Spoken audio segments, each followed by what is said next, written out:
scholarship for private, and we also have a very strong homeschooling community in Florida. And so that is really giving families, regardless of income, an opportunity to get a good education for their kids. And of our private scholarships, we do have scholarships that go to students with unique abilities. And there are schools in Florida now that really exclusively focus on children with unique abilities. And that's been a huge game changer for so many families throughout the state of Florida. We also are proud of higher education, no tuition increases for in-state tuition since I've been governor. So the average in-state tuition is about $6,300 for Florida's public universities, and we have 4 universities in the top 50 public.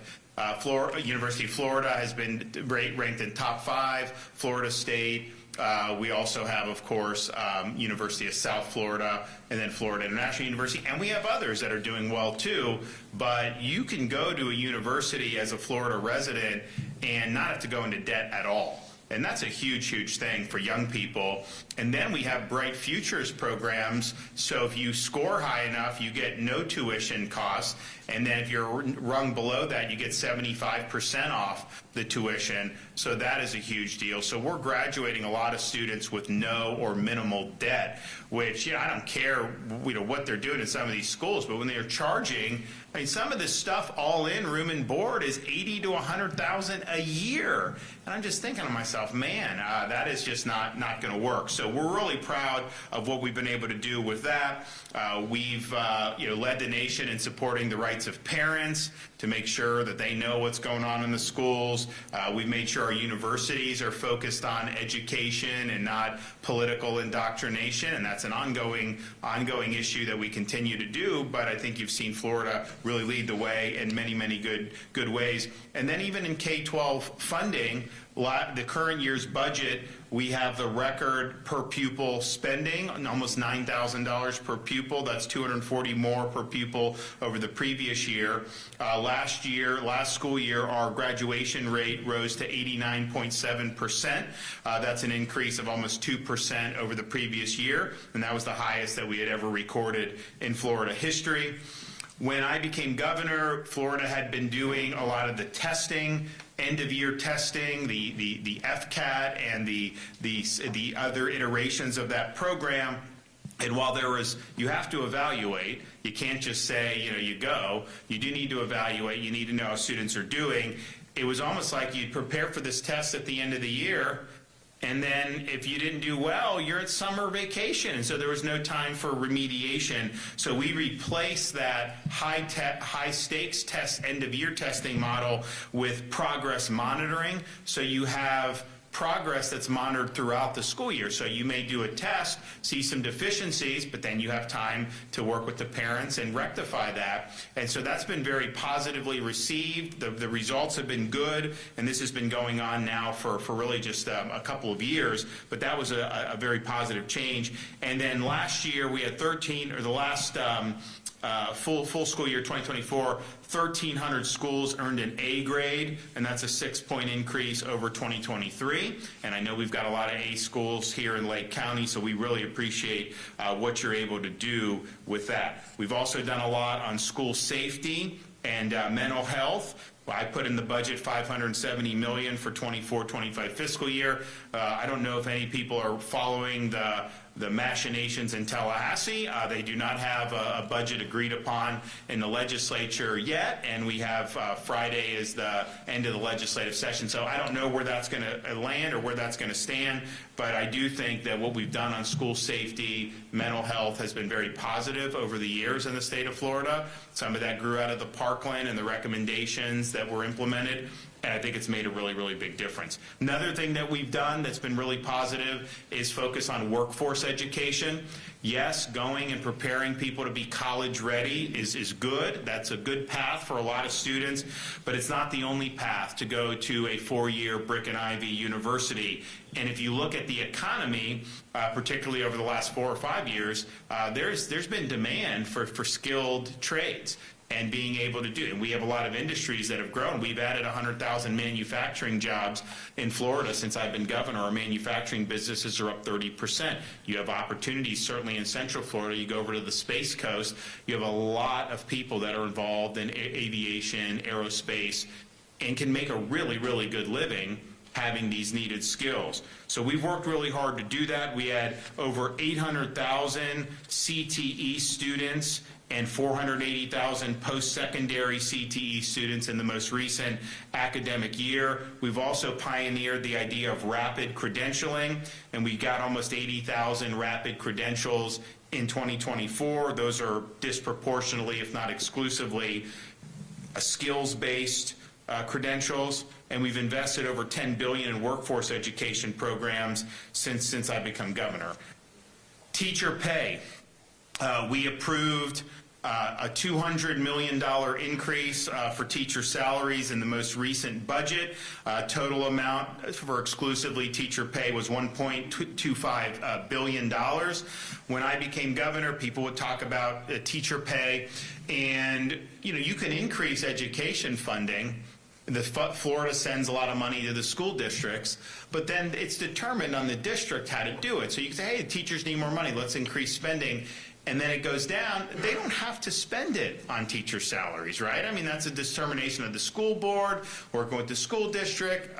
You have the interest groups that get involved. And so we said, if you want to do teacher pay, then you have to say, here's money, and it can only be used for teacher pay. So we created a categorical in the budget that can only be used for teacher salaries. I think it started at $500 million the first time. It got up to $1.25 billion this most recent year. In my budget, and I think in the Florida Senate's budget, we have $1.5 billion in for this upcoming fiscal year, and I think that'll be very good. So the districts can kind of determine how they want to do it. Initially we needed to get that average minimum salary up, but I think everyone's met that threshold. So they can apportion that in different ways, but they got to give it to the teachers, and that's allowed us to increase the average minimum salary. I think it was like $39,000 4 or 5 years ago, and now that's up closer to $50,000, which is helpful. I mean, it's not nearly enough, obviously, for how much costs have gone up for people in a high inflation economy, and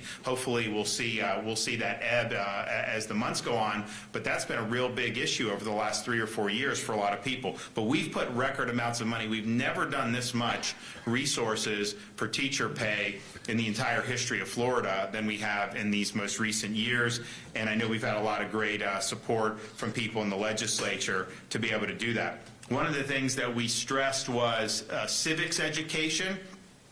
I think people realize, there has not been a good job in the recent generation in teaching young people about what it means to be an American, about our Declaration of Independence, our Constitution. We have our 250th anniversary coming up next year, next July 4th, 2026.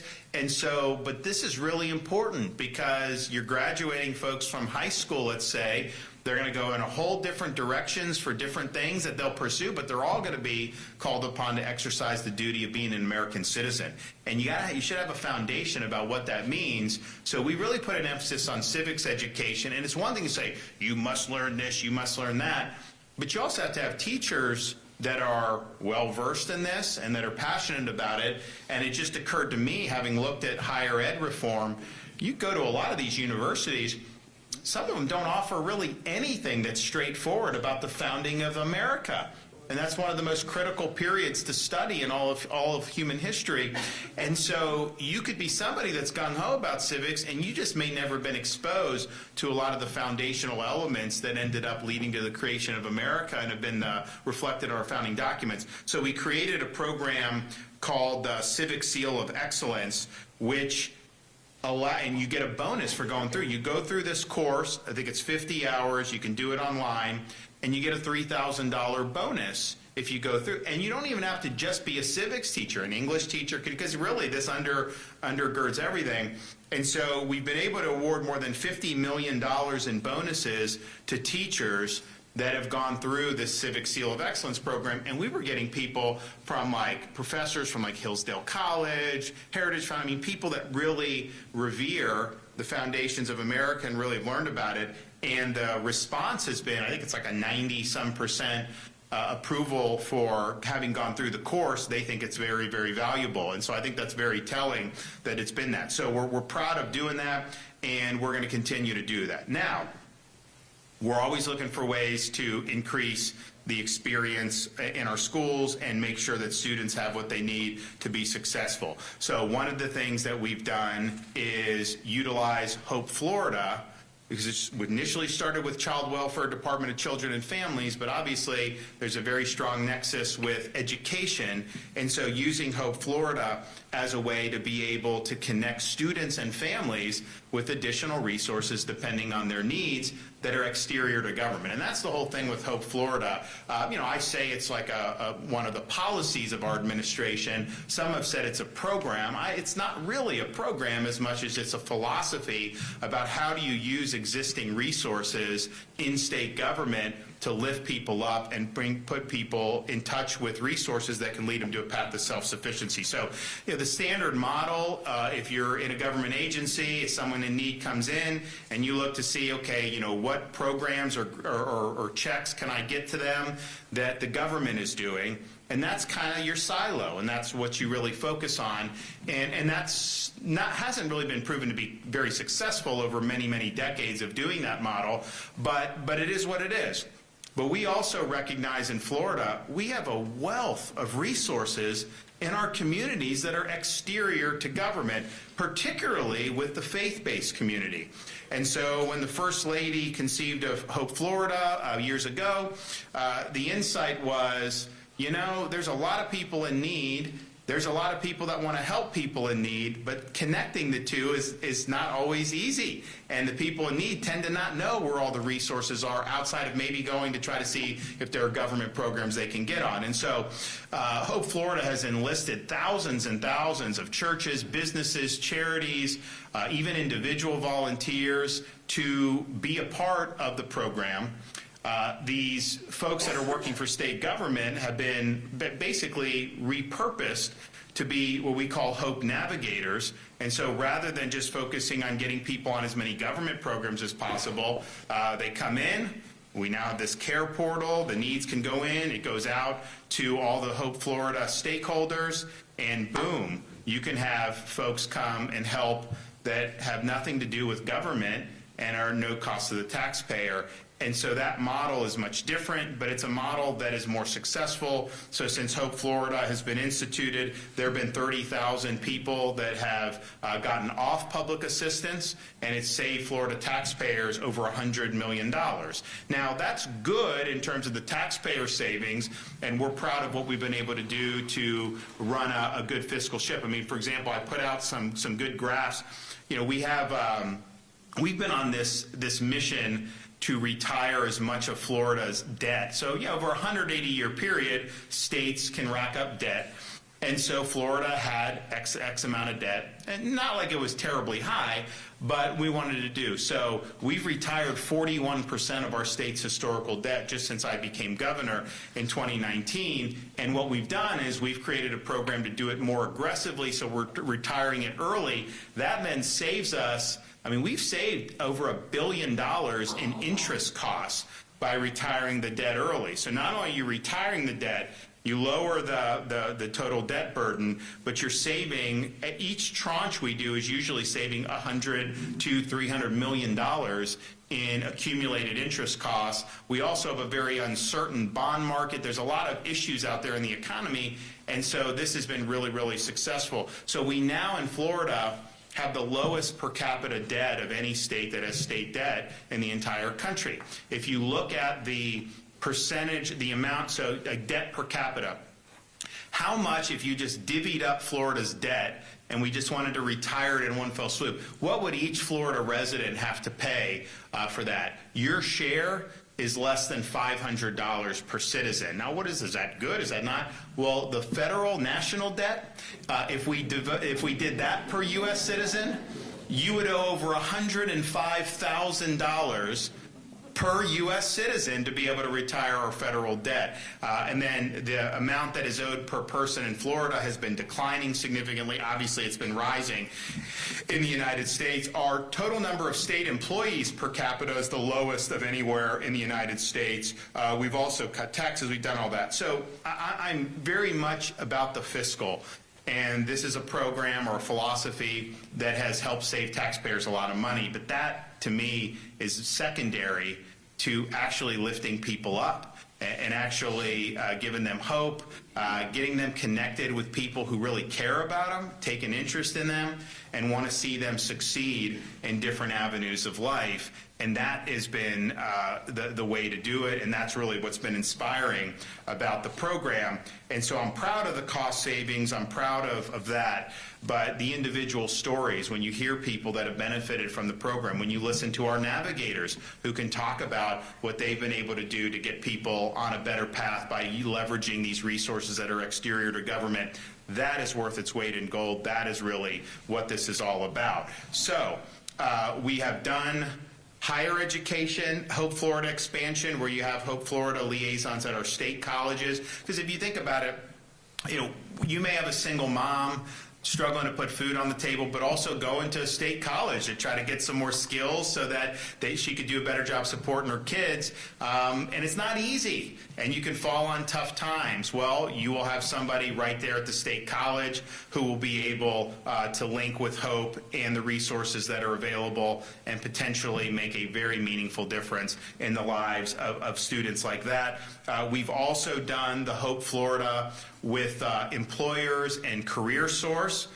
Sometimes people need some guidance on where to go. And look, Hope Florida, you can't guarantee you're going to get a job and all that. I mean, we have a private sector in that.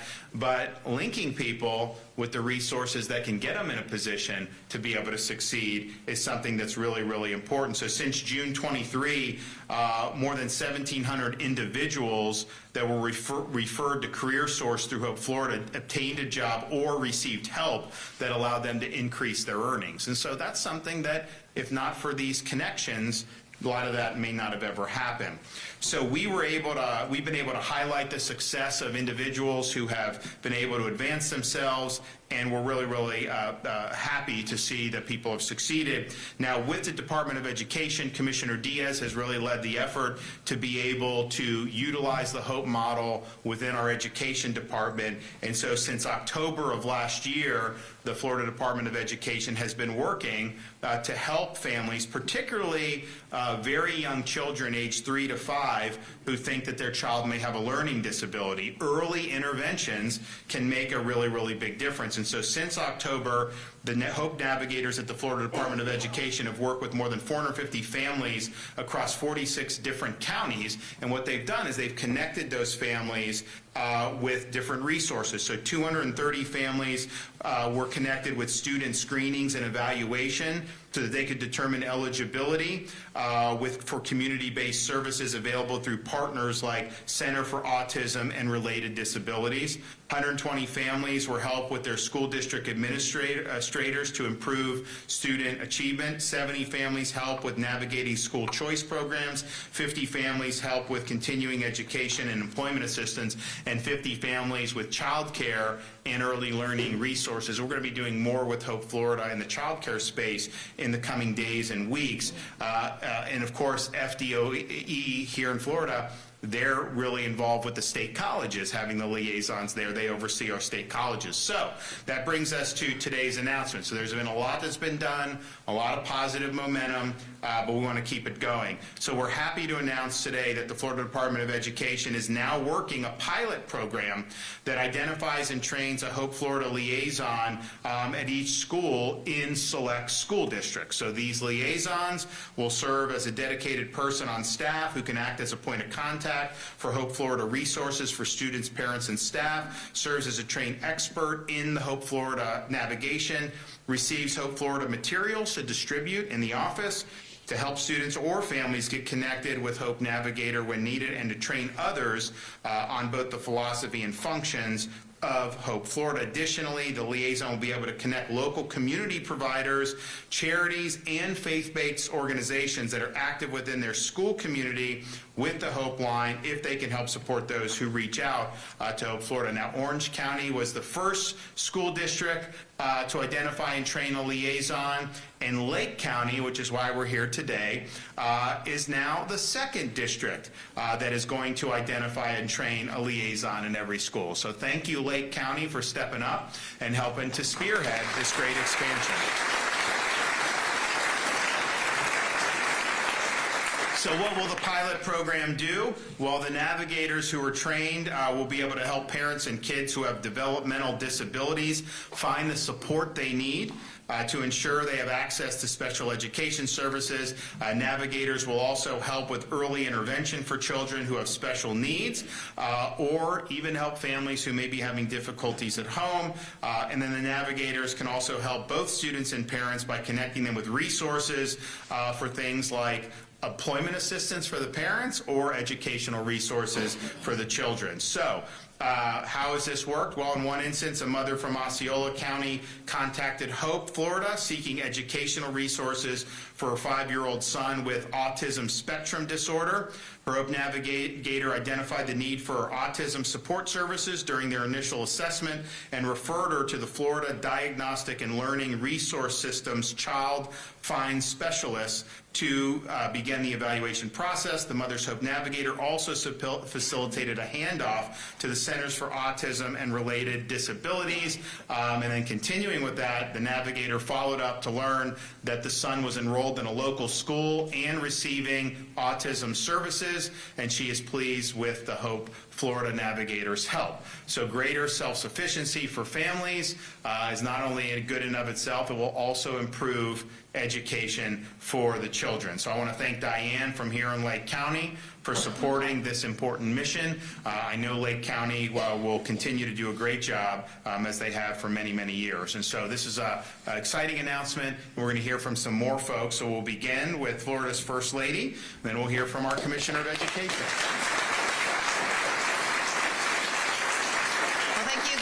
Appreciate it. The last time I had a privilege to talk about Hope Florida, I ended up going like 15 minutes, so I'm not going to do that to you guys, but I'm very passionate about it, and I'm just so appreciative of having the opportunity to be here and obviously to continue all of the good work that we're doing with Hope Florida. The governor laid it out so well, but in its simplest of terms, Hope Florida is just for somebody who is seeking help finding help. You can have the best resources, you can have the best programs, but if you don't know that they're there, then what good are they? As the governor mentioned a second ago, and why this partnership with the Department of Education is so important, I've talked to a lot of moms of children who have unique abilities, and when they find out that their child has a unique ability, they don't know where to turn. They don't know what to do. They don't know who to call. And so what we're trying to do is simplify the process. It's one number, and you can talk to a human. And that human can help you with subject matter expertise, be able to find the resources, and not only that, fellowship, right? Be able to find other people who have experienced certain things in their lives, and you have relatability, and you're able to make connections, and your children, they're able to prosper because you're bringing the connection together. The Hope Florida model, and that's really what it is. The governor mentioned it. It's not a program. It's a philosophy. It's an idea about how can we truly help people in need in society, whether it's our veterans, whether it's children, whether it's a single mom. How can we do that and look outside of government? How can we utilize the nonprofits, meet immediate needs? How can we see what's there on the ground already? And how can we embrace the faith-based community? Because we're the first state in the nation to do that. We have 16.5 million people of faith across the state of Florida. They're there. They're willing and able to help. They just need to know where to look. And some of these people who are in need of help, they need to know that there are other people there willing to help. And so when you make that connection, it's a beautiful thing. And we're able to get away from government and see all of the resources and love and hope that's there in the communities. It's always been there. I mean, you're really able to unlock some pretty neat potential, and it's really special having the opportunity to see it up first. So I would just say with this, for anybody who needs help, calling that number, going to hopeflorida.com to be able to talk to somebody. I think that is your first, who wants to be a part of the solution. This is something else that's important. You know, the governor was talking about the care portal technology and embracing the faith-based communities. Did you know if you go to Hope Florida right now and you log down, I want to help, and you go down and you look at the various things that are on the website, you can see how I can get involved and meet immediate needs in my community. So I was looking at this yesterday. There are needs right now in Orlando for a mom who needs cleaning supplies. Don't tell me for a second that people in this room wouldn't do that, or the faith-based communities or the private. They would. So being able to see that firsthand and meet those needs is a really powerful thing. So it's nothing more than embracing what's always been there. It's the connective tissue that we're doing behind the scenes to facilitate those opportunities. And so it's really been a privilege and an honor to spearhead this, and we're going to continue to do it and continue to grow, because this is a model yet again for the nation. So thank you. Okay.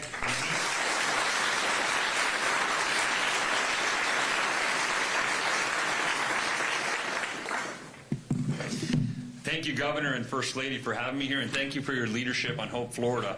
As you heard the Governor say, not only has Hope Florida been able to help thousands across the state long-term in finding self-sufficiency, but when we've added these navigators here at the Department of Education, and you'll hear from some of our great navigators today on some of these services, they're fully equipped to be able to connect. When you think about you have a family where you have a desperation of having a child that's in need of special services with unique abilities or anything else, and being able to call the department and have our navigators connect them with those direct services. And that can include anything from an evaluation to having them be educated on the scholarship opportunities or the charter schools or district programs that are available in your area. A lot of folks don't have the time to be really cognizant of what these things are, and having that navigator there walking them through ends up in a good outcome. But on top of that, once we have that connection through the navigators at the department, we can talk to the adults, we can talk to the parents about, have you thought about going back to a state college and getting a credential or getting a degree? What is the situation we can help you with? And I am ecstatic to have our 28 state colleges involved now. Thanks to the leadership of the First Lady, we had a meeting. All of our presidents jumped on board. And it's not only being able to connect now these parents that come in through the department to that possibility, but think of all the students we have across our state that are going through a state college and maybe facing a situation in their life as they're trying to get this credential or degree.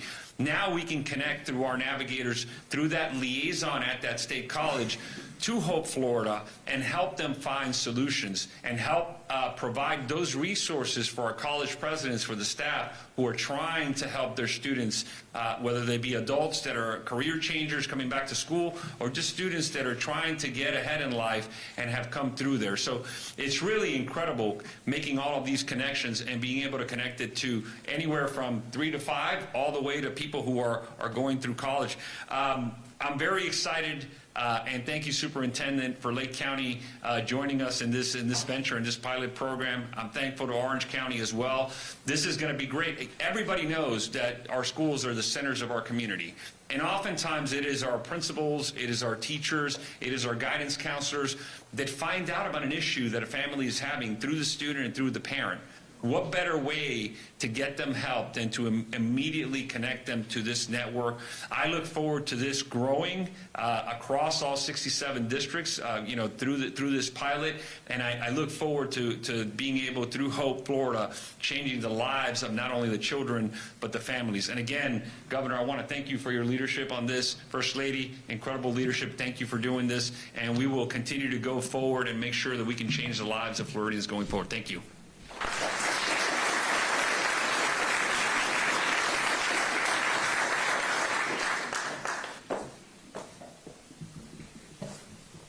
Well, good afternoon. I am Diane Cornegie, and I am the very proud superintendent of Lake County Schools. And on behalf of Lake County, we are honored to welcome these state leaders here today, who, like all of us here in Lake County, are committed to Florida's families, our students, and dedicated to making a positive impact in our communities. Today, we recognize your leadership. And through this initiative, we know that it holds great promise for the children and the families of Lake County and all across the state. Hope Florida, as you've heard, is designed to provide essential support, resources, and opportunities for the young people facing challenges in their personal lives. Developed and led by you, First Lady, thank you. Hope Florida seeks to empower children by helping them access vital educational resources, mentorship opportunities, and mental health services, recognizing that every child in Florida deserves a chance to thrive. Along with our state leaders, Lake County is committed to ensuring that our children receive the support they need to overcome obstacles and realize their full potential. Student success isn't only driven by the classroom, but also by ensuring that students have the resources they need at home. And for this reason, Lake is so honored and happy to have a Hope Florida liaison in every school, a person equipped with the resources they need to ensure that every family, every child has a path to success. Thank you, Governor DeSantis. Thank you, First Lady. And thank you, Commissioner Diaz, as we continue to work together to foster hope and opportunity for the future generations of Lake County. Thank you.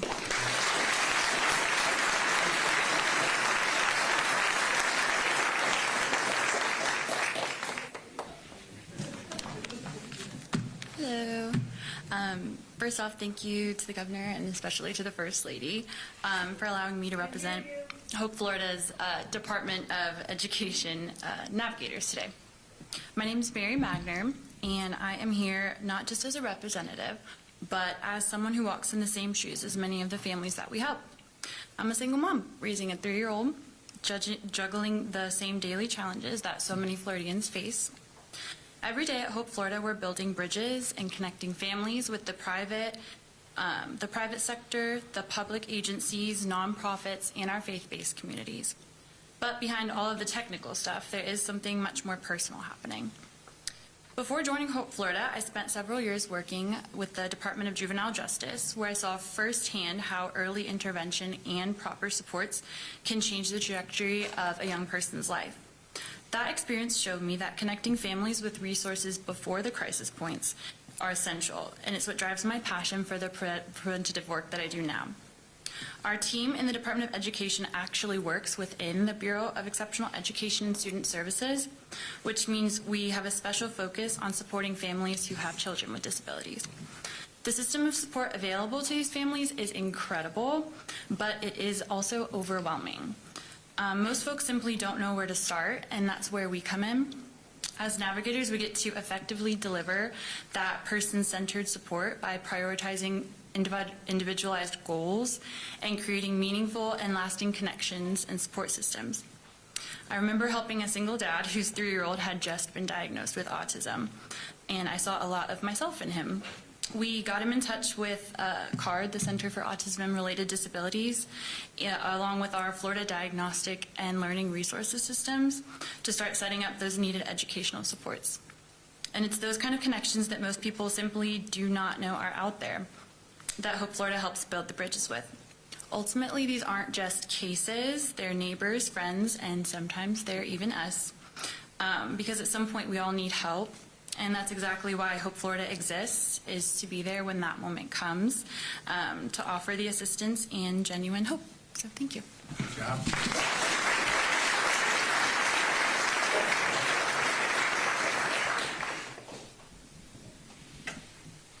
Hello, everybody.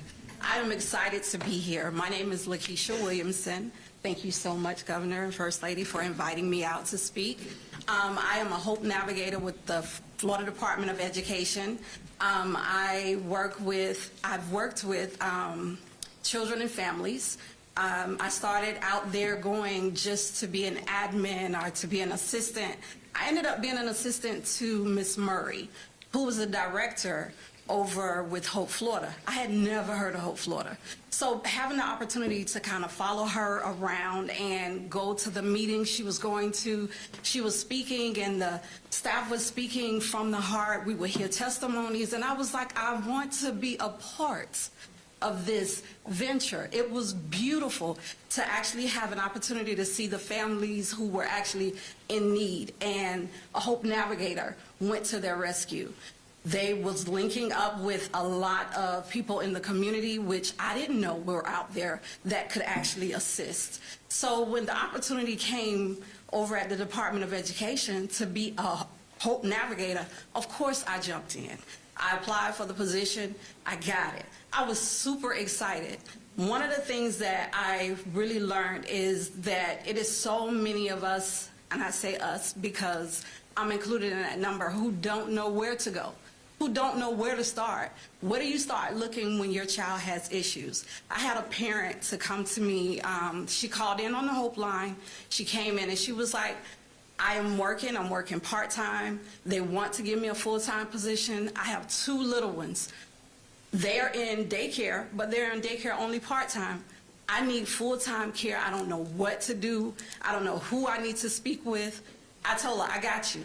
No problem. We got this. So I linked her up with one of our at ELC, which is the education for coalition. So it's for the younger kids. So we were able to get her in and get her with her. They talked to a couple of daycares. She picked off of a list. Now, she didn't have transportation. So that's another problem. And it was fine. They were able to work together. They found a daycare that actually was able to pick the kids up. This daycare came out to her house and gave her the application. She filled out the application right there. They got the kids into school. I called her actually this week to make sure that everything was going smoothly. When I called her, I couldn't even get out my name. She knew who I was immediately. So she was like, oh my God, the kids are in school. They're loving it. The bus is coming to pick them up. They're so excited to go. And I said, okay, that's great. What about you? Did you end up doing anything different? She was able to get a full-time position where she was working at. They gave it to her because they wanted to give it to her, but she didn't have the child care.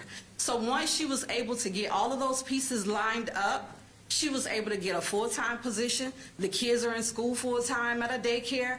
It was amazing to see it unfold. We don't stop there. So we continue to reach out to those parents to make sure that it's going to continue. Make sure that if there's anything that pops up, you have my direct line number. Call me. You have my email. Give me a call. We're going to walk you through this process because it's a journey and we all need help. And that's what we're here for as Hope Navigators. Thank you. Good job.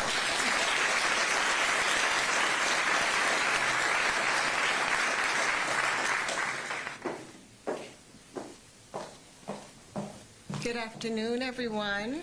My name is Rachel Arazashvili. I think you did very well, Governor. I had to learn how to say it myself. Before I went on. It is an honor to be here today in Fruitland Park. I have to say it's the first time I've ever heard of it and the first time I'm ever here, but a wonderful memory to last a lifetime. Before I begin, I do want to extend a heartfelt gratitude to First Lady and Governor for not only allowing me to share my story, but also for the steadfast leadership that you bring to Florida and how we are prospering and your willingness to do so. Again, my name is Rachel Arazashvili. I'm a proud wife, a mother of 2 sons, one who served the military and served our country proudly, and one that's here with me today. I am the executive director of Kids Are First, the founder of KR Fashions. We are a nonprofit organization that have served as the nonprofit for the Guardian Ad Litem program in the 7th Circuit Court in Volusia County, Putnam, St. John's, Flagler, for over 23 years. We are a nonprofit 100% voluntary. So all of our members, all of our individuals that participate is on a voluntary basis, so nobody gets paid.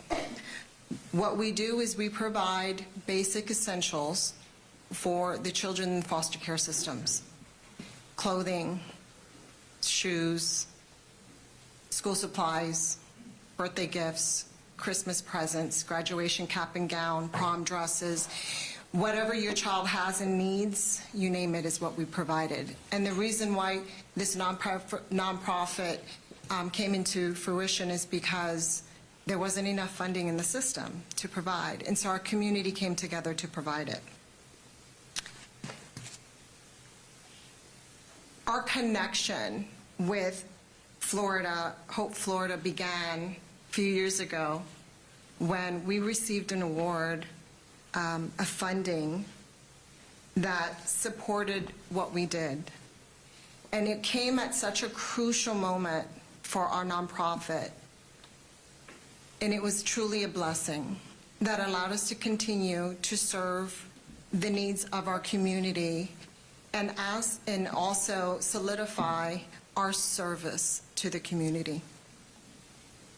It was a surprise that we got because they gave us a call and said, First Lady would like to meet you and award you, and we went anticipating nothing but just the honor of meeting you, and then we got an award, money. We love that. And so as of today, we are partners of Hope Florida, and we continue to receive the calls and the needs in our community, and our community is willing to help. And so when we get the phone calls, if it's something that we do not have, we put the word out and we provide it. It could be a stroller, a bed, a high chair for a child that just came into the system and a grandmother taking in the child. And so it is a blessing to be able to have that. But my story doesn't just end there. Not just a leader, but it's a deeply personal one. Because I'm a mother of a brilliant 16-year-old son living with autism. And he's here with me today. He's a gifted pianist, mathematician, a servant in our community and our church, and he continues to thrive in ways that I could have never imagined. Still, the early years were incredibly hard because I didn't have anywhere to go. I was a working leader in my community and in my church. When I got the news that he was diagnosed over 13 years ago, I didn't have any direction on who to call. I didn't have anybody standing next to me, guiding me, and showing me where to go. And so this is the reason why today's announcement is so important. Because the process of finding the right services or advocating for his needs while I'm working and being a parent and serving the needs of the children in the community and the foster care system was overwhelming, and most of the time felt lonely. Had I been connected with Hope Navigator back then, having someone like these two ladies to guide me and support me, talk me through it, give me hope, connect me with others, or just give me that call the next day to say, how did that go? Follow you through it, would have made a difference in the stress, the anxiety, the sleepless nights, my time that could have been directed in other areas. And so I thank you, ladies, navigators, that do what you do with your passion and your commitment, because you are changing lives that are immeasurable. I also want to mention that embedding Hope Navigators within the school system will ensure that these families, like mine, won't have to face these early uncertain years. And it means that someone will be there for them. And so that in itself is a blessing. And thank you, First Lady Cassidy DeSantis. Did I say that right? Cassidy, Casey? Casey, my Latin actually goes backwards, so I apologize. But thank you, First Lady, for heading up this initiative, because I believe it's going to be a blessing to so many. And thank you for having me. Good job.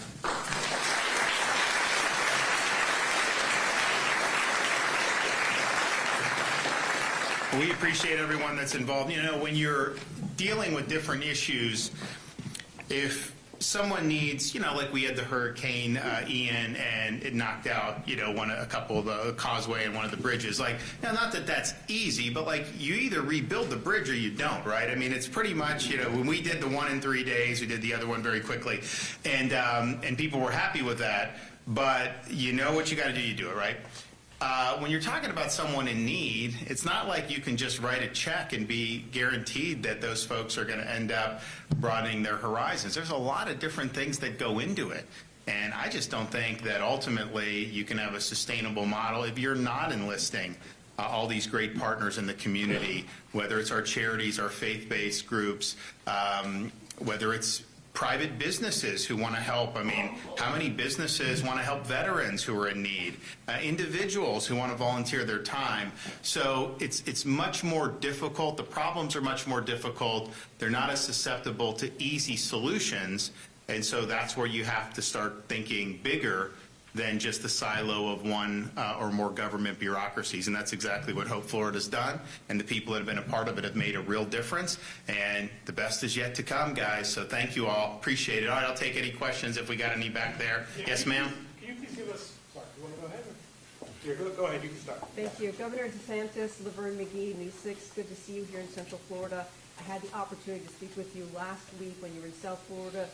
Hope Florida was under fire, and now the inquiry has been dropped.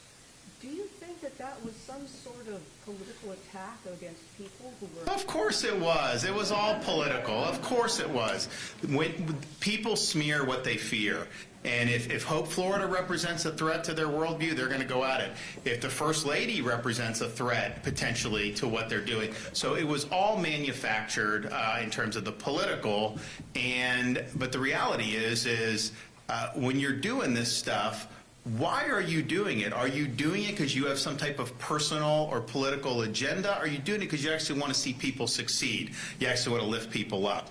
And I can tell you this is a program designed to lift people up, a philosophy designed to do that, and the results have been very, very positive. I don't think there's anybody out there that thinks it's a bad thing to get 30,000 people off welfare programs and save taxpayers $108 million. I mean, there's no one out there that's going to say that's a bad thing, especially when you see partners who have made such a big difference, and they're in all corners of the state. I mean, you know, you can be in Northwest Florida, you can be in Central Florida.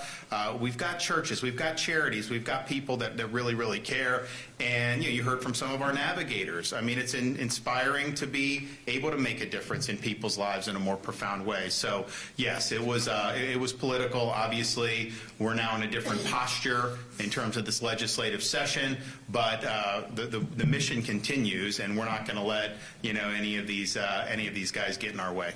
Yes. Some more details on the navigators themselves. Are these volunteer positions, paid positions? So what it is, yeah, I mean, it's a great question because I think a lot of people don't know. From inside the district already, or people from outside? Some of those details. Right. Well, so just generally speaking, writ large, Hope Navigators are almost all people that are already working for the state. And then they are trained and repurposed to be able to serve as navigators. And so it's really an expansion of their responsibilities and their duties, but at no cost, additional cost to the taxpayer. I would imagine that's what the school districts will do as well. Take folks who are already here, train them to be navigators, and then they will serve that function, would be my guess. The program or the philosophy of what we've done with Hope hasn't sought to get a lot of money or any money to do. It has been repurposing what you have. Now, I also think the reality is if you were to hire more navigators and do that, you probably would save a lot of money in the long run because you'd have people that would be more connected. You get more people the help they need. There'd be less reliance on government programs at that point. And so it would end up being a net savings for the taxpayer. But the beauty of this was something that, we knew we had people that were working for the state. We understood that, and it was not their fault. They were told to basically be siloed, that if you liberated them from the silos, trained them to be connected with all these groups, you would be able to make a big difference. And I think that's another part of the success story, that it hasn't required, massive amounts, if any, amount of tax dollars to be able to do. So it's really reducing government when you think about it, in terms of both the scope of government, but also the expenditures of government. So that's a good thing. All right, yeah, one more. You mentioned that Lake County is the second school district as a part of this pilot program. Are there any other school districts that are on the verge of joining? Manny? We're having those conversations. They're working with them now, yeah. So I mean, anticipate you will definitely see more that are going to want to do it. And we're getting towards, of course, the end of the school year now. So I would imagine in the fall we probably will have some more announcements with some folks that will want to do it. Just wanted to follow up with you on the budget. Do you think it will be passed? I know you've worked hard this session to work with your fellow legislators. Do you think we'll see a budget? Well, you're not going to see a budget passed by the end of session, which is Friday, because they just don't have enough time to do it. I'll leave it to the leaders of the House and Senate to provide the update on where they think they are. My sense is that they haven't really been close to doing it. But here's just what I would say. This is not at this point rocket science, guys. You know, we have 6 years of showing how it's done. And I wouldn't have been able to do the things I did if I didn't have good partners in the legislature, House and Senate, all 6 years. We had great partners in the leadership. And so now we're in a situation, do you want to continue paying down debt at an accelerated rate to save taxpayer dollars? Yeah, I want to continue to do that. Do you want to continue to support teacher pay increases? Yeah, I want to continue to do it. Do you want to continue to cut taxes? Not for Canadian tourists, but for Floridians and things like property taxes. Yeah, I want to keep doing that. Do you want to continue our support for no tuition increases at higher education? Yeah, I don't want Florida residents paying more tuition. Do you want to keep supporting law enforcement and our highway patrol, or do you want to defund positions and body armor like the House budget had? So do you want to continue supporting natural resources, Everglades restoration, springs, water quality that have been hugely successful in Florida? So we've had broad agreement that this is kind of the way to go. And, you know, for whatever reason, I think you're seeing that the House of Representatives, their position in the leadership, because I think the Senate is pretty much wants to continue and build off what we've done. It doesn't mean you have to agree with everything they've done. I don't necessarily agree with everything Senate's done, but I think their position is Florida's been successful. Let's solidify the success and let's build off it. And that's my basic position. I think the House's position has been, well, you know, the governor has gotten everything he wants, so whatever he's for, we're against. And that's why they've been running themselves ragged with this really dysfunctional and unsuccessful House of Representatives this legislative session. Regardless of what happens the next couple days, this will go down as the least productive Florida House of Representatives in decades. And maybe you've probably never had one since Republicans got the majority in the mid-90s. I don't know that you've had one. And those are choices that were made to not focus on your issues, but to focus on the personal agendas of the leadership. And that's not what this business is about. When you get up there, you've been given trust by the people that have elected you, and you have a responsibility to convert on what you told them you would do. You have a responsibility to make sure that you're doing things that are needed to be done. For example, we have this condo issue. That legislation caused these crushing assessments. We know people need relief from that. We've got to do it. The Senate's got, I think, a great product that can do it. So you got to do that. We know that people want property tax relief. They're not asking to cut taxes on non-residents or Canadians or people visiting. We're so lucky in Florida that we can get a lot of our taxes paid by people that aren't residents of our state. How many people, you know, have an opportunity to do that? I mean, do you think that they can do that with converting on foreign visitors and part-time snowbirds in some of these other? No, they have no chance. They have to have more of their citizens. I don't want to relieve that from the Canadians. I want them to continue to contribute to that, and then I want to cut your taxes. So we know what needs to be done. We know the successful formula. I mean, there's a reason why Florida has tops in economic growth amongst all large states, #1 in net migration, and I've said many times, like, you know, I'm not asking people to flood down here because we've got a lot of people, right? There's challenges with transportation and roads and all this stuff. Schools you got to do. But the reality is it's a free country and people are going to gravitate towards states that have successful policies and a good quality of life. And people know now in Florida, you know what? If we move to Florida, they're not going to be releasing criminals on the street willy-nilly like they do in California. They're going to hold them accountable. If we're in Florida and we have a second grade daughter in second grade and you send her to school, she's not going to be taught that she actually is really a boy and that she should change her gender. That's not going to happen in Florida. That we are going to...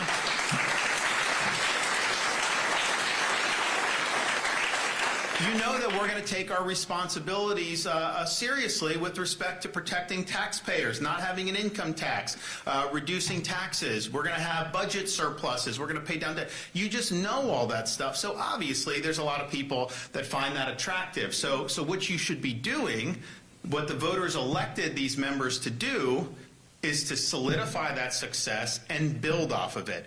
They did not elect any members of the House of Representatives, certainly in Republicans. They didn't elect a single one of them to sabotage the achievements and to sabotage the success, but that has been their posture and what they want to do. So I don't know what's going to happen between now and Friday, but I will tell you this legislative session, there's been a glaring distinction between the Senate conducting business in a way that is mature, that is professional, that is seeking to build off the success. And again, I don't agree with everything they've done, but they got elected and you can kind of do. Where I think the House has been more, based on personal agendas, vendettas. I think it's been petty, and that is not the way to do business. They are failing you when they let that drive their behavior. So this will be the first time that that we may not have a budget. I mean, they've been late a couple days in the past since I've been governor. Last 2 years, I know they were out at noon on Friday pretty much, and they got it done. So that's not going to happen. There will not be a budget passed in the legislature when the legislative session expires on Friday. How that then gets resolved, we'll work through it. But I just think that folks just need to be very clear on what's happened here. Why has the legislative session had a lot of these turns? And it's because you've seen a much different set of behaviors in the Florida House of Representatives than you have seen amongst the legislative chambers, certainly for the last 6 years. Manny knows more. I think he would say even before I was governor, you never really saw anything like you've seen with the current Florida House of Representatives, and that's not serving you. And that's what this thing's about. I don't need any credit for anything. I mean, we've done a lot since I've been governor. We've done more than any other governor, and I'm proud of that. But at the same time, put forward good ideas. Focus on your constituents. Show why you're doing well for Florida. It's not about you. It's ultimately about the people that you represent, and I think that's gotten lost in this House agenda during this legislative session. I don't think that the actual people that sent them there have been the focus of their attention. I think they're trying to settle scores. I think they're trying to do these machinations. I think they have personal agendas at stake, and that you will not succeed if that's how you do. So it'll get resolved one way or another. It will not be fully resolved by Friday under any set of circumstances. But once the session ends, if they don't extend, if they don't have a deal handy, then these members in the House are going to go back to their districts.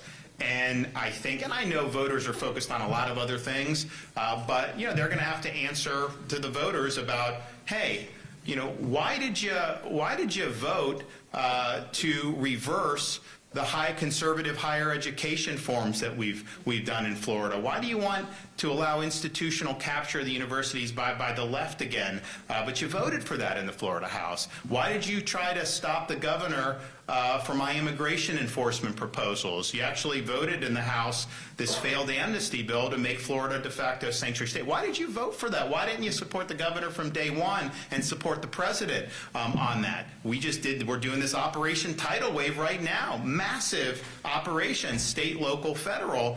Why? Well, you campaigned saying you were strong on immigration, and yet you voted that way. Why did you join with Democrats to undo $60 million of cost savings that I instituted in the budget last June, including $56 million for yourself in the legislature, so-called legislative services? Is that fiscally responsible, conservative? Why are you doing that? Why are you doing some of these things that you've been doing? And it doesn't make sense. It's not consistent with what the House has been doing for the previous 6 years. And I've said, look, I get to focus, no matter, on the subject of a tax, but when things happen in Florida, people will say, the governor, signing the bill, that gets a lot of the attention. But I've said for the last 6 years, we've had the most productive legislature of any state in the country. And I would put the House for those 6 years across 3 different speakers as the most productive House of Representatives in the country. In addition to the Senate, you obviously can't say that so far this year in this legislative session. Them's the facts. That's just the reality. You can't sugarcoat it. We can sit here and have a song and dance, but these guys have been able to do a very good job in the past. They have not been able to get the job done this time. And so, hopefully, we have a situation where people will see the light and be more productive, because this is ultimately about you. It's not about the people in Tallahassee. We're just agents to be able to bring about positive results for the people that we represent. And we've had a great track record of doing that. I put it up to any other state, soup to nuts, second to none. Yet, here we are dealing with this dysfunctionality. So stay tuned on that.